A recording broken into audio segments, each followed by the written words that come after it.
Yeah, I had to hit the record button.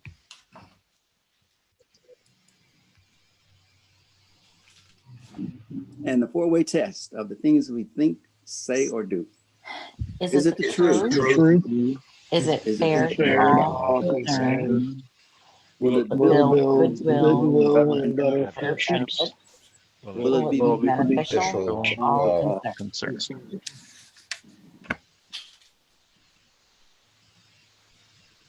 And today's inspirational message will be given by Lonnie Maxwell Cook. All right. Hello, Lonnie, everyone. Lonnie. Good morning. It's been a little while, so I'm glad to kind of be seen, and hopefully this message will kind of somewhat synchronize to the ethical presentation that Jerry's going to do. So, but I've kind of titled this "Candor is Kindness." These are definitely unusual times that we're in, but it's still important to have conversations on growth and advancement discussions that people that we work with, live with, and congregate with. This kind of gets back to the quote that that I've seen in the past, and I've kind of heard, and we've kind of translated and kind of talked internally at our firm is, you didn't hire me to tell you what you want to hear, you hired me to tell you what you need to hear. So whether personal, professional, wholly, extracurricular, be strategic, but be willing and able to give the candid feedback so that individual can grow. As Rotarians, we should be mentoring the next generation to lead us into the future. That's it. Thank you very much. Thank you. Good job, Lonnie. Great job. And to the point. Yes, I like short and simple. That's great. Excellent. Rotary opens opportunities. And we're going to open the next. As everyone knows, this is the letter that Amy sent to us regarding John Mott. And John passed away on Tuesday morning, October 20th. And once it becomes available, it says you will be able to view John's obituary outline, his obituary online. But the funeral was today at 11 o'clock. And John was a member of the Rotary Club of Flint for 47 years, joining in 1973. He served the club as president for the 1980-81 Rotary year and was also a Paul Harris Fellow, having earned the honor in 1986. John will be missed by all those who knew him, especially his fellow Rotarians. We did get messages and sympathy from the Flushing Club and from Al Hunter. In addition, Olaf Karlstrom is in hospice care, and Libby Maynard will give us updates on his conditions as things move forward. Is there anything else as far as health and welfare of our members? John Mott is one of the few other people than myself that served in the Air Force. And John and I both served in the United States Air Force. Okay, thanks for that message, Dave. Thank you. And President Ray, I just Yes. want to note with John Mott's passing that he helped recruit me to the board of directors. I always appreciated his kindness and consideration. Yeah, he was a very, very great guy. Wonderful member. Okay, next slide.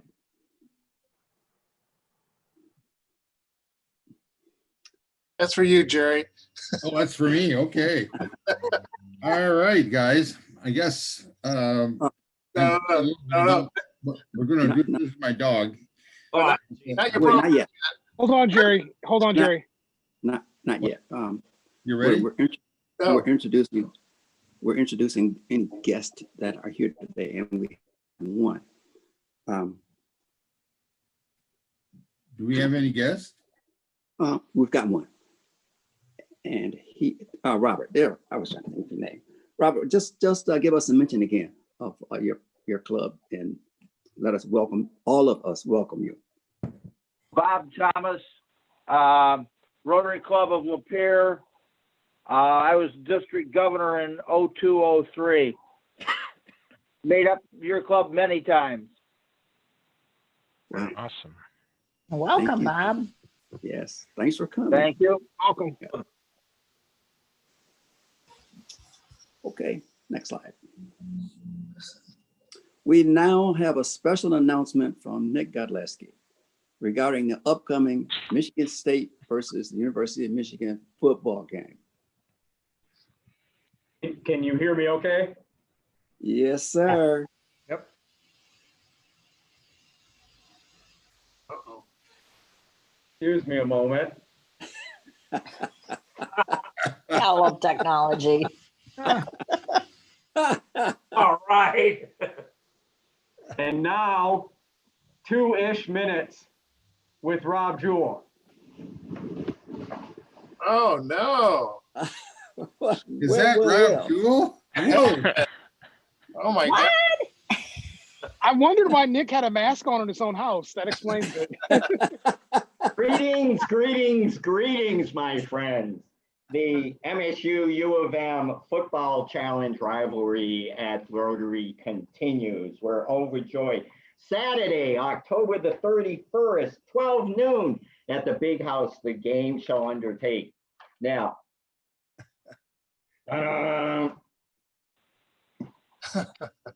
in the spirit of good friendship,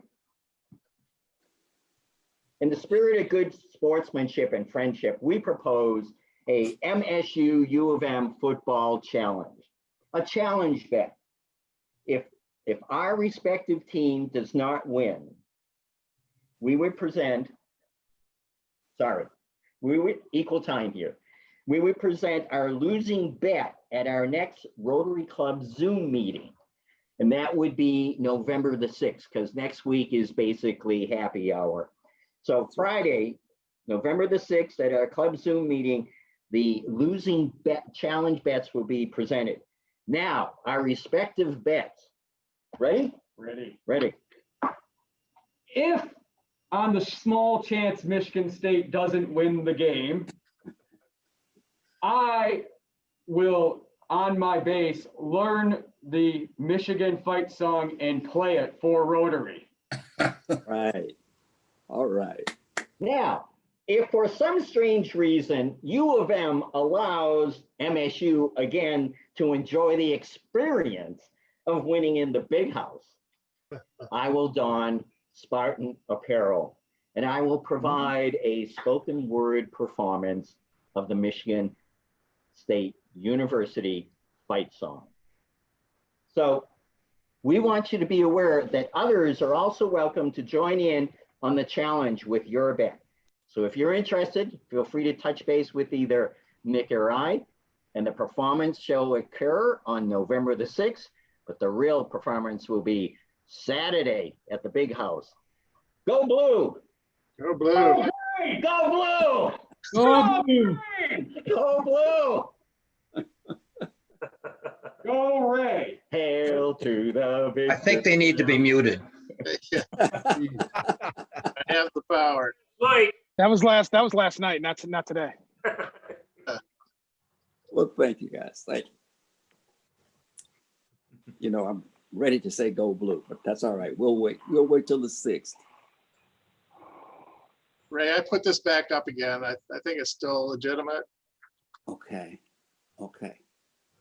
That's the Rotary Leadership Institute. I don't know if anybody's registered other than Elizabeth Jordan at this time, but we wanted to put this information. It is sold out, President Ray. It's Say sold it again? out. It's sold Oh, out. it's sold out. Yep. Ah, okay. Okay. So the 16 participants are going to be there. All right. Next slide. And now it's time for our speaker, Jerry Hill. You have the Ray, pleasure. Ray, could I do birthdays? Oh, I'm sorry. That's Because we right. don't have a fifth Sunday. All right. Hold on. Hold up everything, Jerry. President Ray, Come on. thank you. Come on, Kyle. Thank you, President Ray. Really quickly, October is the greatest month to be born. Everyone who's born in October, we hope you have a golden birthday. But I want to recognize our October birthdays quickly, some of whom have many years of service to our club. On the 5th, Richard Gibbs, Amy Krug, and John Neiman. And John has 38 years of Rotary service. On the 6th, Jack Helmuth and James Franklin. On the 7th, Steve Jadwin, who has 28 years of Rotary service. On the 11th, Jerry Preston with 25 years of Rotary service. On the 14th, Don Latta.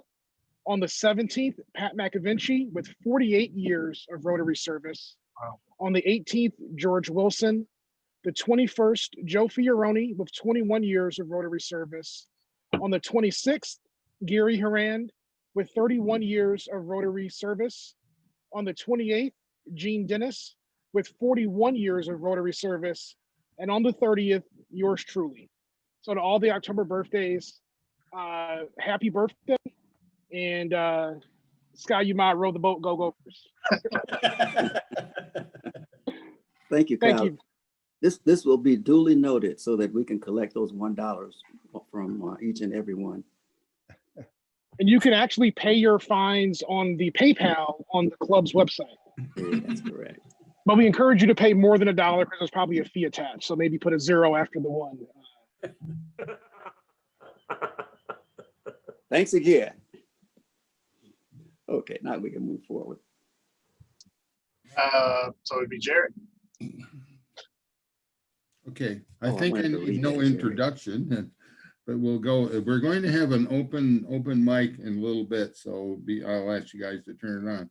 But today's topic is ethics, but the title is "I want to be as good as my dog thinks I am," and the reason I wrote that is that, you know, your dog thinks of you as only as a perfect person and does everything correctly, and what do we do inside? How do we think? And it seems like ethics is a good thing to talk about at this particular time, with all the things going on. And we had a presentation back in 2015 at the FIA, and we had a workshop, and on the tables we did some things, and we're going to kind of go over some of those. That's one of the things. But first of all, we're going to define what ethics is. And I'm not the expert. I've borrowed things from different sources that I've read about, but it's something that I've kind of been interested in, and nobody talks about it too much.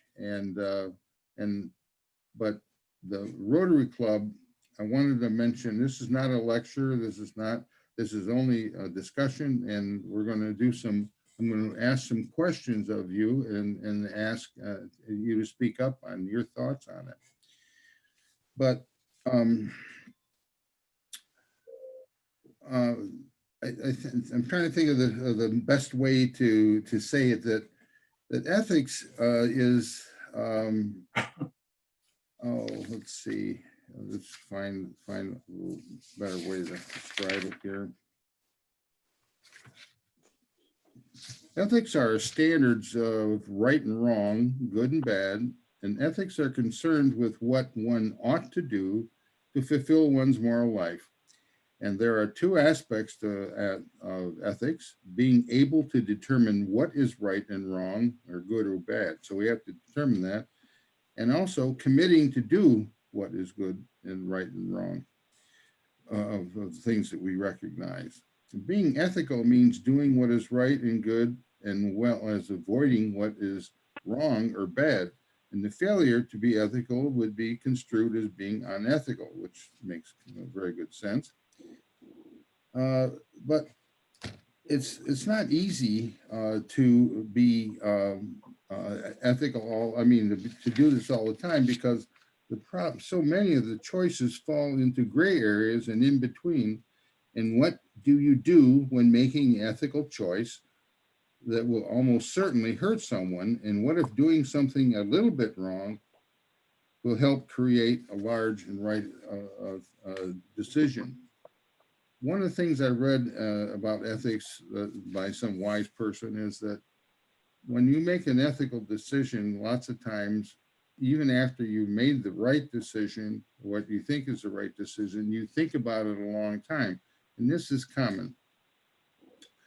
But one of the things I wanted to do, the same as I did in 2015, was Rotary is a very ethical organization. And one of the reasons is, of course, the four-way test. But I don't think we think about that as much as we should and realize just how pure our organization is. Not everything is 1000% right, but Rotary does a pretty darn good job. And when you think about it, you think about all the people that you've run into over the years. I've been in Rotary over 20 years and never have heard discouraging, discriminatory, racial, nasty things, unsubstantiated things about people. The Rotarians just don't, I have not seen that. And when you think about that, that is really quite a good thing. And so when you think about the over 1 million members, any place that we go, that you are going to be involved with people that are thinking of subconsciously or maybe directly the four-way test and that type of thing. And that's a list of ethical things that Rotary talks about. And today, in talking about it, when you think about it, what is the truth? What is fair for all concerned?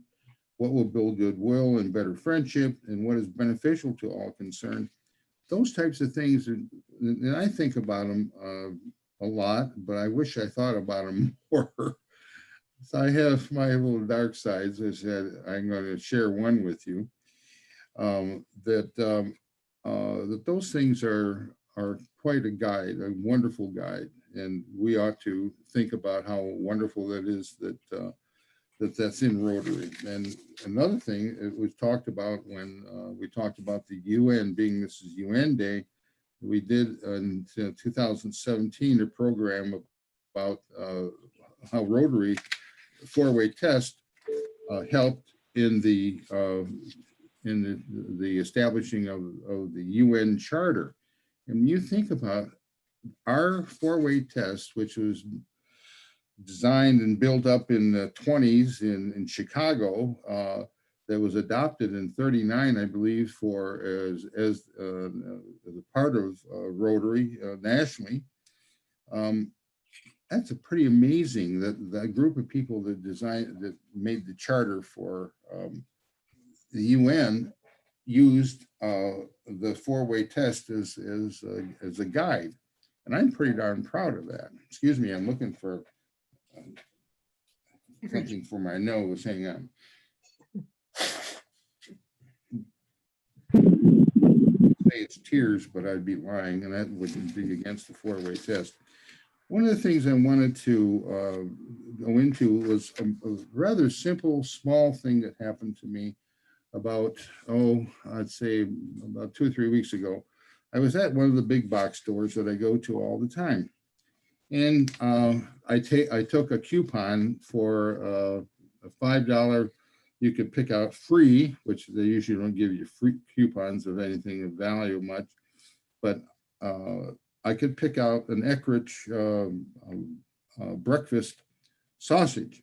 And I thought, gee, I don't usually use it, but I'm going to try it. So I went shopping and I had 20 or 30 items in the cart. And I picked that out and said, yeah, I'm going to give it a try. So it was $4.99. So I'm going through the checkout line, and it was late at night because I try to go late at night to have less amount of people, and with my mask on and so on. So I came to the checkout counter, and they're going through and you know, they showed some of the things on the screen, but they're kind of hard to read and so on. So when I got to that item, I said, I looked at it and they charged me $4.99. I said, no, wait a minute, here's my coupon.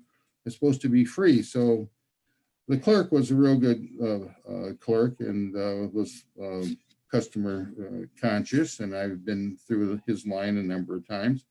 And he went and got a hold of somebody, said, well, we don't find anything too much, but I see you got the coupon. So they changed the amount and made it $0. So anyway, I get home and I find that I'd also picked up a package of kielbasa, which was Eckrich as well. And that one they showed as $0, and they charged for the other one. And I could see how that happened. So I'm looking at it and I say, well, I'll just go tomorrow and give the money back. Now, some people might say, well, it's not worth it, blah, blah, blah, but I don't. I try to keep the businesses as honest as I can. And I was going to go do that. And then the more I thought about it, I said, no, I don't want to do that. And so I decided not to do it. Now, what I wanted to do is to ask quickly, let's say in the next couple of minutes, just think about that and tell me what you think. And we'll do a show of hands or something and see what you say. And then I'd like to hear a comment about that. Can you put the screen? I can see on the screen. Let's see. I got 6. How do I get more? You do a gallery view Yeah. Oh, where's that? in the upper right-hand corner where it says view, and you can select gallery view. All right. Let me see. See that? No, I'm there. Hang on. Oh, I got it. Okay. Oh, there you go. Okay. So does anybody have a comment? What would you do? How many, first of all, how many would just go back and pay it? Or how many wouldn't, or what? What do you think? How many would? Go back and pay it. Okay. Okay. Okay. Who wouldn't? Oh, everybody would pay it. Okay. Well, it looks like a pretty open and cut case in a way. Anyway, so anyway, the normal, I'm impressed. That's pretty good. Well, nobody would not pay it. Okay. Well, let me tell you what happened. So I'm thinking about this. Here, the people made a choice to help me, and the way they did it, I wasn't sure that it was perfectly within the rules that they had, but they were going to service the customer, and they wrote it off for me. And then I thought that if I go back and pay the $3, I've been a customer a long time, that if I go back and pay the $3, it's going to bring a bad light to the staff in the late shift and be hurtful to them. Now, I'm not saying that it was right or wrong, but to me, it was an ethical decision. I'm just giving you an example. I'm not saying I made the right decision, but it's just one of the type of things that you might run into in terms of start talking about ethics. But that's a very small thing, and I can't remember the last time I might have done something like that, but that was the reason. So then I've thought about it afterwards. Well, maybe I should have paid it, blah, blah, blah. But that's the way I decided to go. Well, okay. That was just one example. But let's get to some examples that we can talk about and see what your opinions are. There's all kinds of things. I'm going to read through a couple of, one of the things that go along with ethics are what is character, individual character, and so on. The things like trustworthy, reliable, respect, responsibility, fairness, caring, and citizenship. And when you hear the 4-way test, they pretty well cover all those things. And those are pretty well always thought about as ethical and moral. Moral and ethical things are pretty well mixed up, and moral follows the church things a little bit more or others, whereas some of the ethical things are thought of in a little different way. But let's talk about a couple of cases. One that is that probably is a classical example of ethics. This is one. One of the classic techniques used to measure a person's willingness to behave in a way, a Unitarian way, known as trolleyology, is the subject of a study is challenged with the thought experiments involving a runaway rail trolley or a train carriage all involve choices in which leads to people's death. For example, there are 5 railway workmen in the path of a runaway carriage. The men will surely be killed unless the subject of the experiment, a bystander in the story does something. The subject is on a bridge over the tracks next to him, and there's a big heavy stranger next to him. And if the subject is informed that his own body would be too light to stop the train, but if he pushes the stranger onto the tracks, the stranger large body would stop the train. That unfortunately would kill the stranger.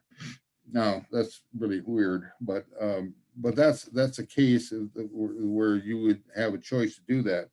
But the one I was looking for, which I thought I had, was where the trolley, there were a mad person had tied 5 people to a rail, and then there was a switch that went to just with one person, and you on the train on the train where going toward the 5 people, and you could save the 5 people if you switch the switch and go down the track where you would have only one person.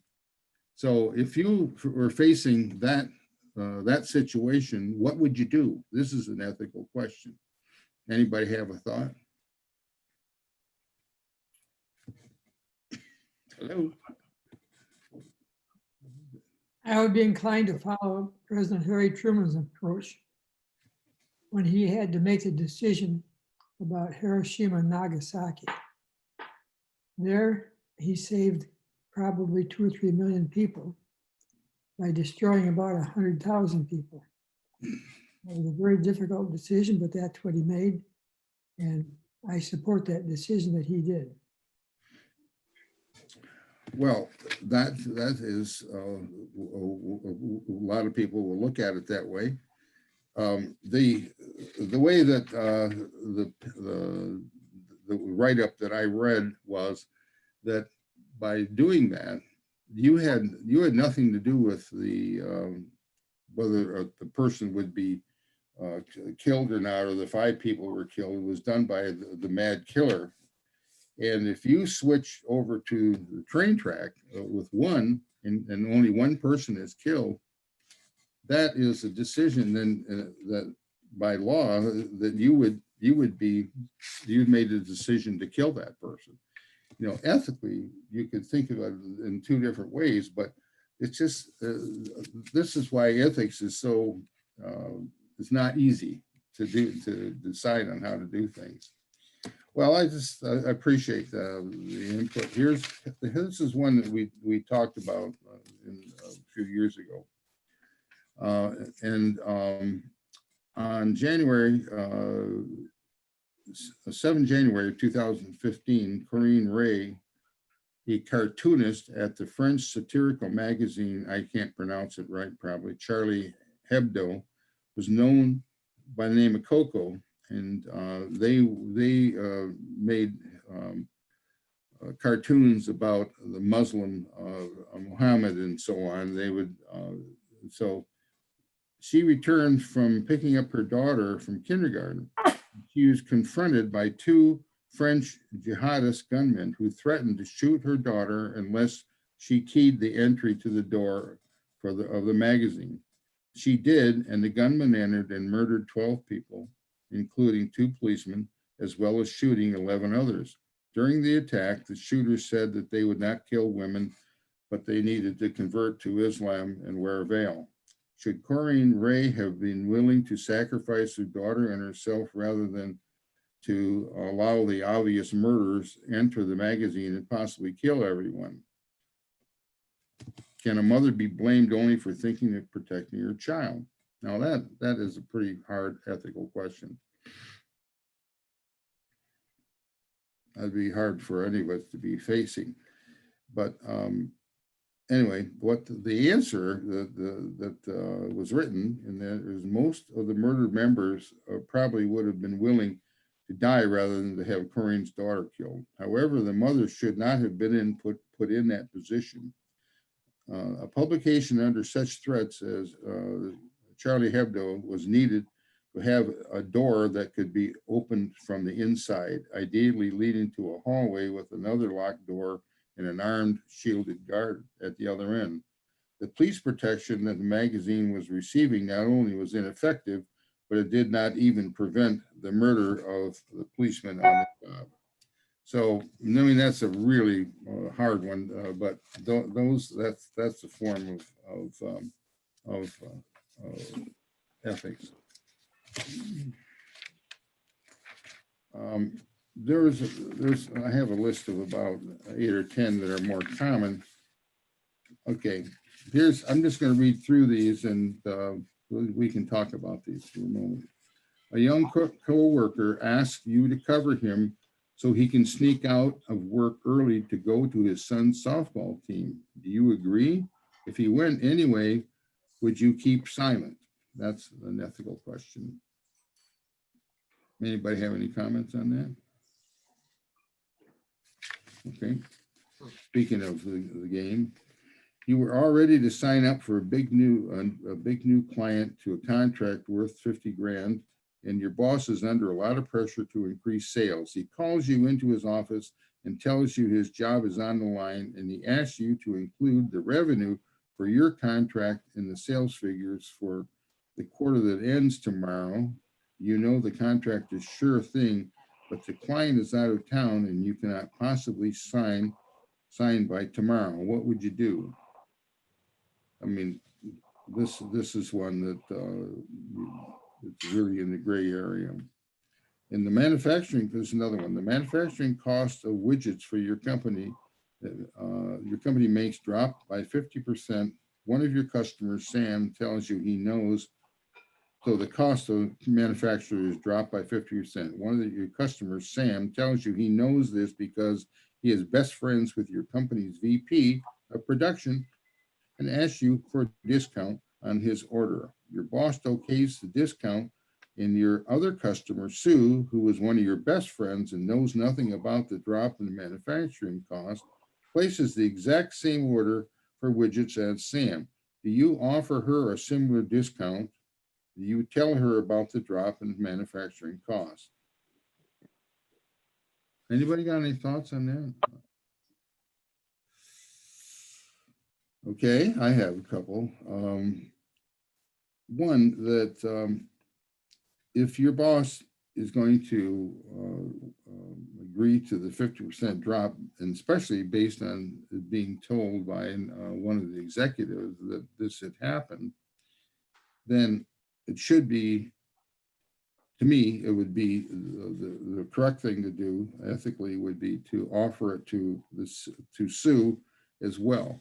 It doesn't have, she doesn't have to be told that the things cost, but just to say the costs have dropped. I would just say that it had a special price to increase sales, and this is a one-time thing, and give it to her. And the boss, when I went to get the bosses, or when the boss asked me to do it, I said, yeah, we'll do that, but that I want the same thing for this customer, Sue. That would be one way of handling. Is it 100% correct?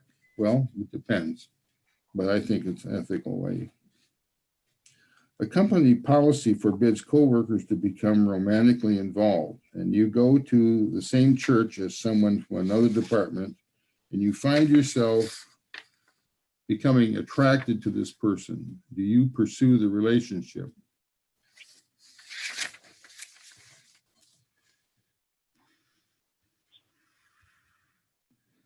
I mean, in a situation like that, it's like, do you have to quit your job in order to have a relationship with someone, or maybe you go to your boss? I mean, that, to me, those are ways that you could handle it and maintain the order of your company. And then you would talk to your boss about it and see what he says. That would probably be have him informed, and if he agrees, then that would, you would be careful about it and so on. That's one way. Best friend, your best friend is the VP of one of the companies with which your firm does business. You take her out to lunch just to catch up on personal stuff, and you pick up the check. Do you declare this as a business lunch, and submit the receipt for reimbursement? Anybody have anything on that? I would say no. Did you talk business? No, they didn't talk business, all personal. Yeah, there's some gray area on that one. Well, I agree. You can look at it either way. I mean, you could say that that you didn't talk business, so the company shouldn't have to pay it.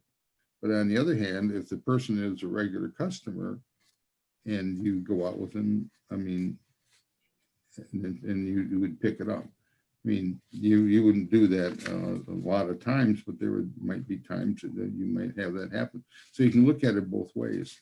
And frankly, in my job, I did that. I'm sure that there's times that those things happen once in a while, but you sure didn't do it on a regular basis. But you picked it up because that's a customer, and when you want to continue him as a customer. Say you might meet somebody at the store or something, and you say, let's stop and have lunch, and you're not talking business particularly. But it's a part of a way to continue business. I mean, that would be a way to look at it. So it's not right or wrong exactly, but you want to take those things into consideration. There's a lot of goodwill and intangible reasons to kind of pick those up at times. That's right. While in the restroom, you overhear your boss telling a colleague that Bob is going to be laid off. This one's a hard one. At the end of the quarter in about 2 weeks' time. Bob is a good friend of yours. Do you tell him?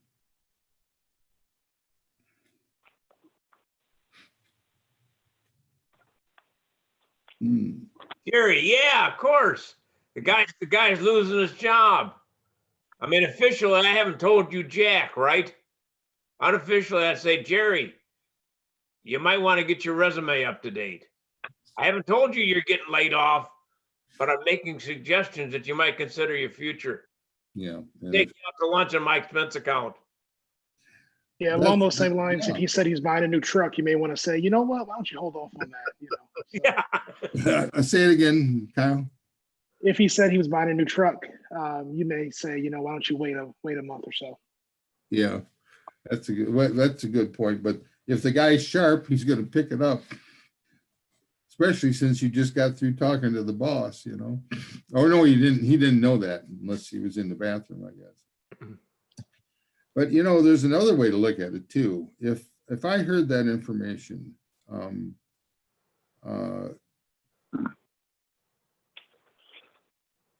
would I talk to my boss and say, I have heard this, and I was like, wait a minute, I thought of a way. Just a second. The main thing is what is correct when you hear something. First of all, the boss shouldn't have been talking about something like that. That's in the bathroom. But you picked it up, and can you go to your boss and let him know that you heard this? But then are you going to say, okay, is that all right if I tell? You're going to ask him if you can tell Bob that he's going to be laid off. No, he's not going to want you to do that. So you're stuck with that information. So probably one of the ways to do it would be kind of what you said, Fred and Kyle. Say maybe it's not such a good idea to buy a truck right now, or get your resume up to date, or you know, I don't know. And Jerry, if I understood it, that it was mentioned in the bathroom, you don't have any expectation of privacy in the bathroom, do you? But that is really a hard one, because you know, but you know, because what you're really hoping for is if you tell this guy what you want to, because you want to give him as much time to get prepared, and then your boss finds out that somebody must have leaked this to him. But I don't know. I mean, I've been in both sides of that. Been the boss and been where I heard things like that. And but I think, Fred, that's probably the best one right there. One of the newest salespeople in your division is a real goof off, never showing up for work. on time, distracting other people with his antics and so on. You complain about him to your boss, who tells you the kid is the son of the company president. Your boss instructs you not only to leave the new guy alone, but also to make his sales numbers look good by throwing him some no-brainer accounts. What do you do? Fire him. I'll transfer you to your job, Jerry. I think when something like that happens, I mean,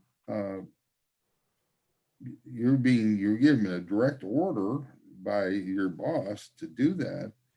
I don't know if there's much you can't not do it in a way, but it depends on a lot of things. I mean, if your boss is in shaky ground himself, or I don't know, it's a really. Can't do it, won't do it. Pardon? Tell the boss that told you that directly. You can't do it and you won't do it. Yeah. Put it back in the boss's lap. Yeah. Really, that would be the correct way to do it. You put it back in the boss's lap and say, no, I'm not going to do it. But you have to be strong in your job. I mean, that you know that you're going to keep your job. So Jared, that gets back to the candor is kindness. You're not doing that, I'll call it, kid any favors by not making him work for his and earn his, I'll call it, right for whatever pay or whatever it might be. Absolutely. If they're not earning it, that kind of gets back to that trophy generation. Everybody wins. Everybody doesn't win unless you want to win. So. Well, that's true. And that's my opinion. So. Absolutely. I think those are things that. Jerry, when you raise that question, that boss, like I say, what are you willing to pay for telling the boss the truth? Because he's saying, Hill, you like that office corner? You know, that office in the corner? Yeah. I hate to see you back on the floor. Well, that's what you're bumping up against, you know, especially if the president, if it's his kid. But it's hard. I wouldn't want to work for a boss to put you in that position in the first place. Sure. Looking for another job would probably be a good answer, and saying, listen, I think I'm not able to do that, and kind of follows along, Lonnie, what you're talking about. I'm not able to do that, and I guess if you lost your job, you don't want to work for a company like that anyway. So anyway, that's what ethics are about, and I think that although we probably don't run into these kinds of things every day, but I think that the main thing is that the four-way test, which I think critical almost that we say it every day, every week, to bring us back to what our roots are and what we're as a reminder of a good way to think. I think that's wonderful, and we should continue doing that, which I'm sure we plan to do. So anyway, I don't have anything else other than to say I'm really proud to be a Rotarian, and I want us to continue being as good as we are, and I appreciate it. So anybody else have any other questions? And no, I didn't pay the $3. I kept it. I enjoyed it. In fact, both of them. Jerry, because you didn't pay the $2 penalty, $2 service charge. Yeah. There you go. Any questions? There's one thing I want to mention, Jerry. The guy that the concept that you mentioned about the 5 people on the railroad tracks, and the one person standing next to you could save the people, but it would kill him. And he was kind of a sturdy, big person. My thought was, if he's sturdy and big enough, then you might end up under the train. The other thing, you might not be able to lift him. It's just somebody made that up, and that was one of the things they talked about. You may not even be able to pick him up. I'm saying, okay, I'm going to borrow you for a minute. popular. Jerry, Dream train. Jerry, Yes. question, would it be ethical for U of M to allow MSU to win the game at the big house? Would that be an ethical question? For them to allow MSU to win? Right, to allow them to win. No, that is Very definitely, unethical. and the answer is easy. No, they should never do that. So MSU should just lose. Yeah, they should just lose. Michigan, uh, battlefield. Wait a minute. Marty, what do you think about that? I'm bleeding blue blood, so. It's all ethical. That Wolverine doesn't even wear a mask. That's unethical. And Olivet College is still undefeated for this season. How about the rest of you guys? Michigan's undefeated for the season. That's true. Haven't played any games. Thank you, Jerry. Oh, Yes, thanks, Jerry. Let's go to the next slide.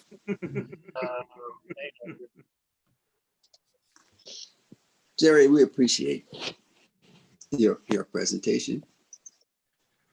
oh, wow, that's a little. You didn't see that one? That mug shot? No, I didn't get a chance to finish it. But look, first of all, I want to thank Lonnie for his inspirational message. It was inspirational, and it was short and sweet. And thank you very much. And Jerry, we appreciate your presentation and the opportunity you had to be the introducer of the speaker, which was you. Thank you for it. Rotarians, be safe, stay warm, and look to open opportunities in order to provide service above self. There's no noon meeting next week, so please join us for a virtual happy hour. Have a great weekend, and we are adjourned. It's at 4 o'clock. Go blue. Thanks, It's at Ray. 4 o'clock. Great. Bye, Go everybody. blue. Oh, Ray. Bye. team. Bye, all. Hail Bye. to the victors.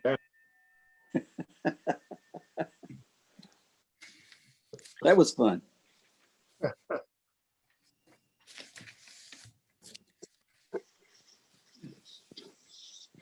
All right, I guess I will Good end. it. weekend, everybody. Thanks. Everybody. Too bad the weather's supposed to get cold. Oh, come on, Ray. Can't you tough it out? Yeah, no choice, really. No, we don't. The golf courses are all going to be closed. See you guys next week. Hey, excuse me, I noticed my friend Steve, I didn't see you here, Steve, till just now. How you doing? Oh, you don't have your sound on. His audio's not on. Yeah, hang on, I think I can. Look on your screen, there's a red line going through the microphone. Got it. I got it. Oh, I'm sorry, this is my good friend Steve Golding, and he and I play Texas Hold'em when we don't have COVID for years, and sang in the Arrowhead. Flint Arrowhead. And together. So I invited Steve to join us, and thanks for coming. I didn't recognize you at first. I just because I didn't see the whole screen. So I'm glad you're here. I missed the start of it, so because I had some issues, so I tuned in as soon as I could. Well, good. Well, thanks for joining us, Steve. We appreciate it. Thanks. Well, I will have you come back again. I'll tell you who the speakers are, and you can join us again. I'd love it. He can join us for happy hour too next week at 4 o'clock. The happy hours, you bring your own at your own home, and we just sit around and tell stories. So, okay. Well, thanks a lot, Steve. All right. Well, thank you for having me. Okay. Very welcome. Thanks, everybody. And Good night, goodbye, see you. everybody. Have a good weekend. I'll see you next Have a week. blessed weekend. You bet. Bye-bye. Thanks, Steve. You do the same.